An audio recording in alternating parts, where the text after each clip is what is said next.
عليكم ورحمة الله وبركاته. اللهم صل على محمد وعلى آل محمد كما صليت على إبراهيم وعلى آل إبراهيم إنك حميد مجيد. اللهم بارك على محمد وعلى آل محمد كما باركت على إبراهيم وعلى آل إبراهيم إنك حميد مجيد. نحمد ونصلي على رسول الكريم. أما بعد أعوذ بالله من الشيطان الرجيم. بسم الله الرحمن الرحيم.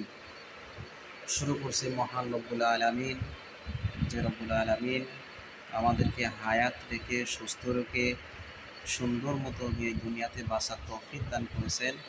সেই রব্বুল আলামিনের দরবারে লাখো লাখো কোটি শুকরিয়া আদায় করি, আলহামদুলিল্লাহ। আজকের পবিত্র জুম্মার দিন। এই জুম্মার দিনে বিশেষ ফজিলাত রয়েছে। আল্লাহ রাসূল সাল্লাল্লাহু আলাইহি ওয়াসাল্লাম বলেছেন যে তোমরা জুম্মার দিনে বেশি বেশি আমার উপর দুরূদ পাঠ করো, সূরা কাহাফ বেশি বেশি সূরা কাহাফ তেলাওয়াত করা, এবং যারা মজলুম, যারা শহীদ, যারা সকল পরিষেবের সকল মুসলমান ভাই বোনেদের জন্য বেশি বেশি দোয়া করা। বিশেষ করে আমাদের বর্তমানে ফিলিস্তিন, গাজার যে গাজার মুসলমানদের ওপর যে নির্যাতন করা হচ্ছে তাদের জন্য বেশি বেশি করে দোয়া করা, এবং অন্যান্য রাষ্ট্রে আমাদের মুসলমানদের যেখানেই নির্যাতিত হচ্ছে সকল পরিসরে, সকল পরিস্তরে সকল মুসলমান ভাই বোনদের জন্য বেশি বেশি দোয়া করা। তো আজকের এই পবিত্র জুম্মার দিন, এই জুম্মার দিনে আমরা আজকে থেকে নিয়ত করি যে সকল হারাম, সকল পাপ কাজ থেকে বিরত রেখে আল্লাহর দরবারে একমাত্র আল্লাহর সন্তুষ্টির উদ্দেশ্যে আমরা আল্লাহর খুশির জন্য আল্লাহর হুকুম মানব এবং রাসূলের তরিকায় অনুসরণ করব। আল্লাহর হুকুমের মধ্যে কি কি আছে? যেমন 5 ওয়াক্ত নামাজ, রোজা, হজ, জাকাত। জাকাত যারা ধনী মানুষ তাদের জন্য খরচ, যারা হজ যারা ধনী মানুষ তাদের জন্য তেমনি খরচ। আর গরিবরা হচ্ছে গরিবের ভিতরে জাকাতটা বিলিয়ে দেওয়া। এজন্য আসুন আজকে যে পবিত্র জুম্মার দিন, এই জুম্মার দিন থেকে আমরা নিয়ত করি, আমরা ওয়াদা করি, আমরা 5 ওয়াক্ত নামাজ পড়ব, সকল হারাম কাজ থেকে বর্জিত থাকব, সকল গুনাহ থেকে হেফাজত থাকব, আর কখনো অন্যায় করব না, আর কখনো পাপ কাজে লিপ্ত হব না। এই অঙ্গীকার রেখে, এই নিয়ত রেখে আল্লাহর দরবারে আল্লাহর কাছে আমরা তওবা করি, বেশি বেশি ইস্তেগফার করি, তাহলে আমাদের দুনিয়ার জীবনও কামিয়াব হবে এবং আখিরাতের জীবনও কামিয়াব হবে। দেখুন, আমরা দুনিয়াতে কতদিন বাঁচব? 50 বছর, 60 বছর, 70 বছর, বা 80 বছর, 100 বছর। এরপরে কিন্তু আর দুনিয়াতে কেউ থাকবে না। আমি থাকব না, পৃথিবীতে কেউই থাকবে না। আমার পূর্বপুরুষরা যারা আগে আমাদের পৃথিবীতে যারা আমার পূর্বপুরুষরা ছিল তারাও চলে গেছে। আমার পরদাদা, তার বংশের, তার আগের বংশের যারা ছিল সবাই চলে গেছে। এমনিভাবে আমাকেও চলে যেতে হবে।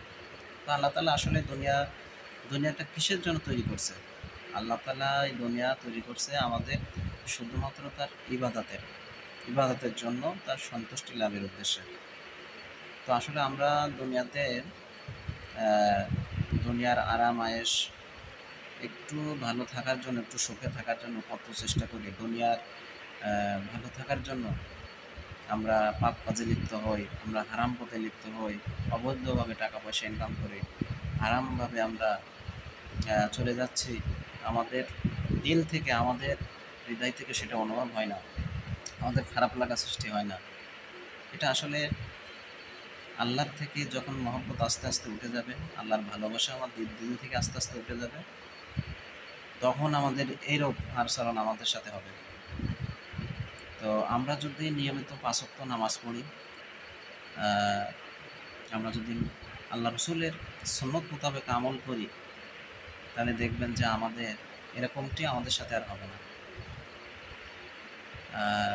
5 ওয়াক্ত নামাজ, এরপরে আমরা যদি বেশি বেশি জিকির করি, সকালে 100 বার সুবহানাল্লাহ, সন্ধ্যায় 100 বার সুবহানাল্লাহ।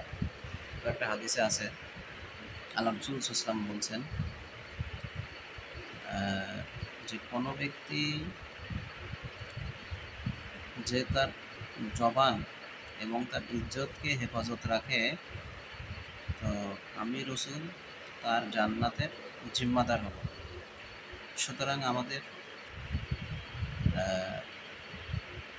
জবানকে হেফাজত করতে হবে, আমাদের আচরণ ঠিক করতে হবে। আমরা যখন এক মুসলমান ভাই আর এক মুসলমান ভাইয়ের সাথে কথা বলবো, সুন্দর শালীনতা বজায় রেখে কথা বলবো, যেন আমার কথার দ্বারা, আমার আচরণের দ্বারা কোনো মুসলমান ভাই যাতে সে মনে কষ্ট না পায়, মনে আঘাত না পায়। তো আসুন আমরা নিয়ত করি, চেষ্টা করি, আমরা বেশি বেশি ইস্তেগফার করি, 100 বার সুবহানাল্লাহ, 100 বার আলহামদুলিল্লাহ, 100 বার আল্লাহু আকবার, 100 বার আল্লাহু আযিল্লাহ, নবীর উপর 100 বার দরুদ পড়ি, সাল্লাল্লাহু আলাইহি ওয়াসাল্লাম, জাযাল্লাহু আন্না মুহাম্মাদান মা হুয়া আহলুহু, সাল্লাল্লাহু আলা সাইয়্যিদিনা মুহাম্মদ, সুবহানাল্লাহি ওয়া বিহামদিহি, সুবহানাল্লাহিল আযীম, 100 বার লা হাওলা ওয়ালা কুওয়াতা ইল্লা বিল্লাহ, 100 বার আস্তাগফিরুল্লাহ বেশি থেকে বেশি করি, এবং বেশি বেশি কালেমা লা ইলাহা ইল্লাল্লাহ মুহাম্মাদুর রাসূলুল্লাহ। এভাবে আমরা যদি প্রতিদিন সকাল সন্ধ্যা জিকির করতে থাকি, আমাদের নিয়ত ঠিক হয়ে যাবে, আমাদের দিল ঠিক হয়ে যাবে, আমাদের নামাজ সুন্দর হয়ে যাবে।